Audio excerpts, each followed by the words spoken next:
All right, g'day, hi, and welcome. Okay, I'll try to wrap it up on this because I know I can go on forever and ever on these guitars. But one of the things that make this guitar harder to buy other guitars is it's really good at what it does.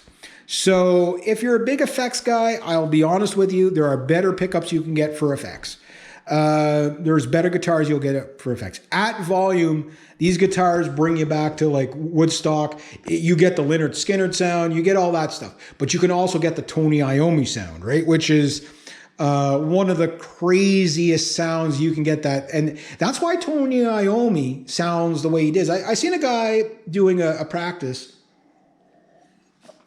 not a practice, but basically going with, does cranking your amp to 10 change your tone? Well, absolutely it does, right? Because you get so much more. One of the things about this guitar is it is full of harmonics. But it's also, like I say, every note on this guitar wants to scream out at volume.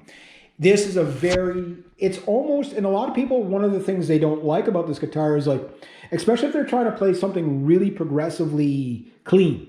It's like, you're halfway through the notes and the guitar is still screaming on you. It's like, okay, turn that down to 1 and it's still screaming on you. It just doesn't shut up. It's just like, ah. And it can be a little bit of an overbearing guitar for people to handle stage-wise. Because even on the clean, the notes will still sing on you. It's just the way the guitar sustains. This guitar's got tons of sustain. And some people find these guitars actually too lively at volume. In the room, no problem. In recording, they sound nice. They sound nice. They got lots of sustain. A Les Paul might be a better choice for recording. You get a little more chunk there. But if you want the mid-range, like if you played a Les Paul for the rhythm and this for the lead, you've got the best of every world right there. But this guitar will do it all. If you're just a rhythm guitar player, fantastic guitar. Fantastic guitar. Because there's no place you can't play on this. If you're a shredder, it might not be the best shredding guitar. You might find the neck a little bit on the narrow side here, but it's still pretty flat and wide. It's still pretty flat and wide. It's just that the radius, everything on this guitar is just in the middle of the road enough that you can get away with everything. So when you go into a music store and say, I want a guitar that's going to replace this. Well, there's really nothing like it. Not even the Les Pauls like it. You know what I mean? Number one, Les Paul, they're heavy as hell. Even a Stratocaster is really heavy, right? If you're one of those guys that like to sing and get sing-alongs going and clap your hands type of thing, this is not the guitar for you because the headstock, like I say, they put a brick in there or something and it just goes right to the ground. Not that bad, but it will slide down. It's just one of the characters of the guitar. So you say, well, this guitar is going to be hard to it's going to be fatiguing to play. No, because the guitar is so light. I don't know exactly how much it weighs, 6 pounds or whatever. I don't even think it weighs that much. Who knows? It doesn't really matter. This is a guitar that when you play it live, you'll understand it. But then the problem is this is, I think, is always going to be a better live guitar than a studio guitar, but it's good in the studio too. It's best played with less. So because, like I say, you can overdrive these guitars on the clean channel and on the dirty channel, way overbearing, and you'll just get mud because it already has a lot. The downside is you sometimes can't clean these guitars up enough when you're playing live, where your clean channel is just like another dirty tube channel. You know what I mean? It's like having 3 lead channels, right? If I play my Hot Rod Deluxe on 3, I don't have a clean channel anymore if I'm playing this. I've even backed the pickups up off of this for that very reason, because they're so overbearing. It's just too much. So you can back off the volume. You can do this. A lot of guys do that. They just back off the volume. When you roll off the tones on the Gibsons, whatever pots they use, they're 500K pots, but whatever they're using, I find you get the best woman tone when you roll these off. They're just really, really nice. And of course, this guitar does woman tone. Eric Clapton will just listen to Eric Clapton with it's the ultimate woman tone, right? That really muddy kind of mellow yellow kind of sound, whatever. But you can also get a really sparkling bubble tone off of this thing to a point where you could play jazz with it. It's really, really a cool guitar.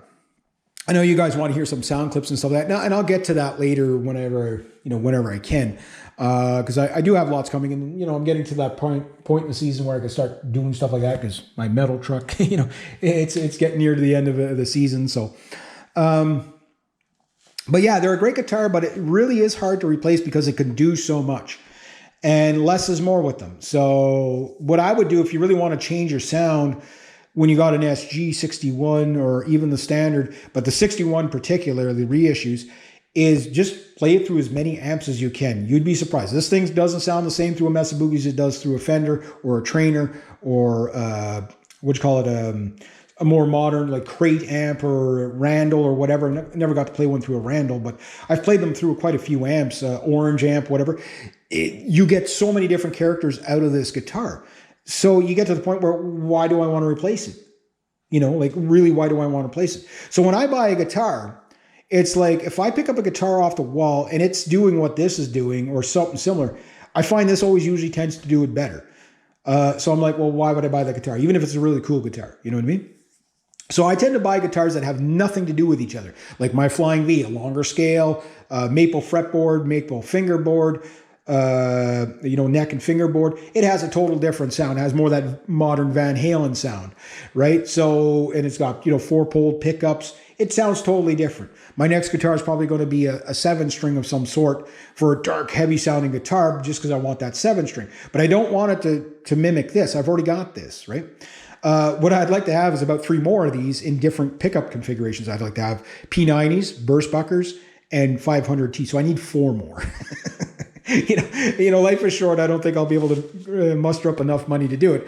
But you get the idea. And then, of course, just leave the classic. But it is a lot of guitar for the money. They are expensive, but you would I've had this one since 09. It's an 07. And I've had my SG3 since 2006, and I bought that one brand new. And both guitars, I can never see myself getting rid of them because they're that good. But then they spoil you, because all the cheap guitars that you pick up for like $500 or whatever, you're never satisfied with them. Why? Because you can't get that out of it. And I'm not saying there are no good $500 guitars out of there, but you just can't get, there's nothing like a 61 reissue. That sounds like there's just nothing that does it. You know what I mean? There's things that are close, but there's nothing quite like it. And there's no other manufacturer that quite makes an SG the way, like an LTD SG does not sound like this at all. It sounds very, very modern, and whatever. It's supposed to, right? The BC Rich guitars, like the Warlock, does not sound like an SG. It sounds modern, right? Look at the time. So Les Pauls sound like Les Pauls. The SG3 sounds pretty Les Paul-ish, but an SG just has a distinction. And that's why I think they've been around so long, and why you keep getting these reissues and whatever. And the reason that Gibson can charge the prices for them. Even the Epiphone SGs were pretty good. You know what I mean? Like, for what they were. And before I had any of my other SGs, I did have an Epiphone G400. Great little guitar. It's similar to this in a lot of ways. Great guitar to experiment with. I put flat wounds on it. I did, anything from, I went up to 13 gauge strings on the G400. That poor guitar, I beat the crap out of that. Played it live everywhere. Great guitar, but it wasn't this. It didn't have the liveliness. It didn't have that harmonics. It didn't have that tone, right? And even the SG, Epiphone SG Prophecies, they don't sound like this. They sound more modern. Now, I remember back, it was early 2000s, and I was in a music store, and they had an SG Supreme in there with 24 frets. It was still the same scale length, 24 3/4. And it was like a modern, it'd be the grandfather to the SG Moderns now. And I haven't played a lot of the SG Moderns, but what I've seen of them, it just takes this evolution of this formula into the future. So maybe the 61 reissue might not be the SG for you, but the essence of it is still carried onto the modern ones. It's just the modern ones are getting to the 24 fret, because I believe in probably about 10 years time, A440 standard tuning is going to be a thing, no longer standard, because everybody's doing these drop Cs and stuff like that. So Gibson is going to have to get their guitars into those ranges. But for those that love the classic rock, metal, blues, this is the way to go. Now, at some point I might get a Stratocaster and I'll compare the two, but you know, I'm never disappointed in a Stratocaster, but I'm always expecting to get this out of a Stratocaster and I can't, right? But that's also why I like the Stratocasters and the Telecasters, is because it doesn't sound like this. It's a different animal. So if I wanted just a clean guitar, I would have a Telecaster sitting right beside it. You know, that would be my clean guitar. I want to do it all in one guitar, clean, dirty, loud, rowdy. This is the guitar. Again, a little bit of a squirrely guitar to play at high volumes. But that's what gave you those great 60s songs, those great 70s solos. That's what gave it to you.